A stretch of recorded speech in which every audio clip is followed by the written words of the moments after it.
नमस्ते, मेरा नाम कुंती कुमारी हुआ। मैं पटना बिहार की रहने वाली हूँ। मेरी ग्रेजुएशन कंप्लीट है और मैं फ़िलहाल डिजिटल एम्पावरमेंट फाउंडेशन में फेलोशिप कर रही हूँ, डिजिटल स्वराज फेलोशिप। और मैं मध्य प्रदेश में अभी रह के काम कर रही हूँ सूचना पुनर् प्रोजेक्ट पे।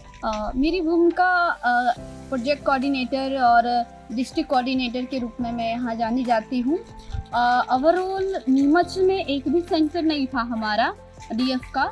अगर डीएफ का काम के बारे में बता दूं जरा सा, तो ऐसा है कि हम जो काम कर रहे हैं सूचना पुनर् का, जिसमें सेंटर खोलने होते हैं, एमपी ऑनलाइन सेंटर और ई मित्र सेंटर इस नाम से जाने जाते हैं। और यहाँ पे ऐसे लोकल व्यक्ति को सेलेक्ट कर, चाहे वो पीडब्ल्यूडी हो या जनरल हो, उनको सिलेक्ट कर जो नॉलेजेबल हो, पढ़े लिखे हो, कंप्यूटर की जानकारी हो, वैसे पर्सन को सामान प्रोवाइड करते हैं। जैसे कि लैपटॉप हो गया या डेस्कटॉप हो गया, प्रिंटर हो गया, टैब फोन हो गए, डिजिटल प्रोडक्ट उनको दिया जाता है ताकि समुदाय में वो डिजिटल सेवाएं प्रदान करें।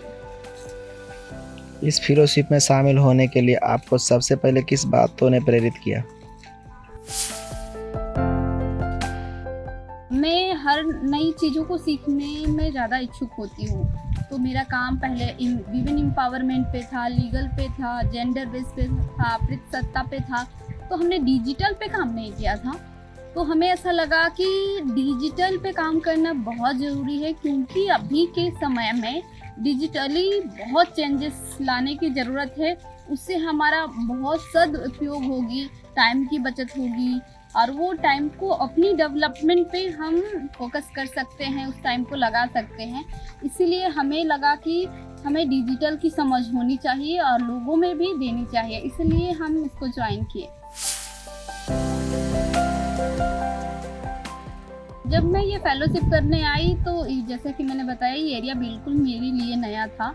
मैं पटना बिहार की हूँ और ऐसे समुदाय में मैंने जो पहले काम किया है, जो एससी समुदाय में काम किया है, लेकिन एसटी के साथ, आदिवासी समुदाय के साथ हमारा काम नहीं था। लेकिन यहाँ पे ये एरिया मेरे लिए बिल्कुल नया था, लोग नए थे, यहाँ के वातावरण थोड़े अलग थे, लेकिन फिर भी हमने यहाँ रहकर सीखा और मेरे अंदर वो लगन थी कि नहीं, हमें करना है और हमें सीखना है। वो जुनून हमारे अंदर थी। हमने यहाँ काम किया, एक अच्छा पहचान बनाया लोगों से और अच्छा रिलेशन है, अच्छा काम यहाँ पे हो रहे हैं। तो मतलब सारे ओवरऑल देखा जाए तो काम काफ़ी अच्छा चल रहा है और मतलब लोग खुश हैं डिजिटल सेवाएं लेकर। ज़्यादातर मुझे ट्रैवलिंग को लेकर सामना करना पड़ा। कुछ समय ऐसा भी हुआ कि ट्रैवलिंग हम कर रहे थे और बस जब हम गांव समुदाय में जाते हैं तो बस के टाइमिंग होते हैं और बस भी प्रॉपर गांव में नहीं लेके जाता है। बस हमें रोड तक ही लेके जाते हैं, लेकिन गांव वहाँ से 5 किलो, 2 किलो, 3 किलोमीटर अंदर से शुरू होते हैं, तो वो तो पैदल जाने होते हैं। तो वैसे हम ट्रैवलिंग करके जाते हैं। यहाँ बस के अलावा कोई सुविधाएं आपको नहीं देखने को मिलेगी मध्य प्रदेश नीमच में। तो हमें था कि जब जिस दिन बस छूट जाती तो मैं पैदल आती थी या किसी से लिफ्ट लेके आती थी, तो दिक्कतें होती थी। अनजान लोगों से लिफ्ट लेना और नए, मेरा यहाँ का वातावरण अलग है, मेरी लैंग्वेज से लोग जान जाते थे कि मैं इधर की नहीं हूँ। तो दिक्कतें थोड़ी सी आई, समस्या रही हमारे अंदर की लोग मतलब ऐसा था कि मुझे नया देखकर, मेरी वातावरण को देखकर कुछ ऐसे पर्सन भी होते थे जो कमेंट करना चाहते थे और अकेले देख कुछ ऐसा नुकसानदायक कमेंट या कुछ ऐसा भी होने का हुआ था, लेकिन मैंने उन चीज़ों को पार किया।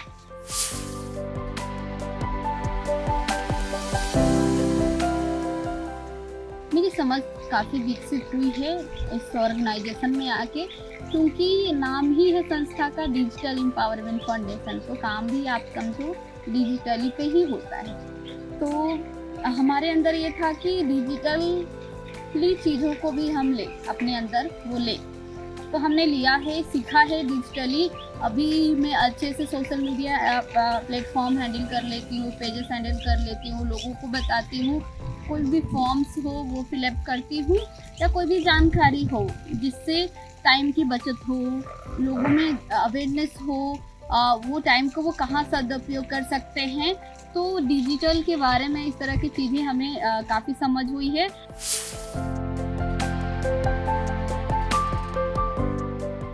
मैं बात करना चाहूँगी, अभी हमारा सेंटर है भगवानपुरा में, मध्य प्रदेश नीमच जिला की भगवानपुरा गांव है, छोटा सा, गुजरू समाज इसमें ज़्यादा रहते हैं। तो वहाँ पे समथिंग आपका 350 घर हैं और 1000 से 1500 लोग वहाँ पे रहते हैं। एजुकेशन बहुत ही कम है और वहाँ पे डिजिटल सेवाएं के लिए डिजिटल कोई केंद्र नहीं है। वहाँ पे हमने सूचना नेट सिलेक्ट किया, वहाँ डिजिटल केंद्र खोला है सूचना केंद्र के नाम से, सूचना अधिकार केंद्र। तो वहाँ पे महिलाओं को ऐसा था कि महिलाओं क्या जो ग्रामीण वासियों हैं उनको ऐसा था कि एक भी फोटोकॉपी कराना या डिजिटल कोई भी सेवाएं उनको चाहिए होता है, उसके लिए उनको 9 किलोमीटर पैदल आना पड़ता था, या उनके पास अपना गाड़ी है तो वो आते थे, जिनके पास नहीं है वो बस का इंतजार करते हैं। उस गांव से मात्र 2 बसें चलती हैं और उस बस से वो आती थी। तो वैसा था कि 5 रुपए के काम के लिए 20 रुपए किराया उनका लगता था और पूरा दिन जाता था उसमें। तो वो केंद्र से उनका टाइम बचा, उनकी मनी बची और वो डिजिटल सेवाएं अभी अपने गांव में ही ले रहे हैं। तो वो सकारात्मक चीज़ें हैं हमारे लिए, हमारी संस्था के लिए।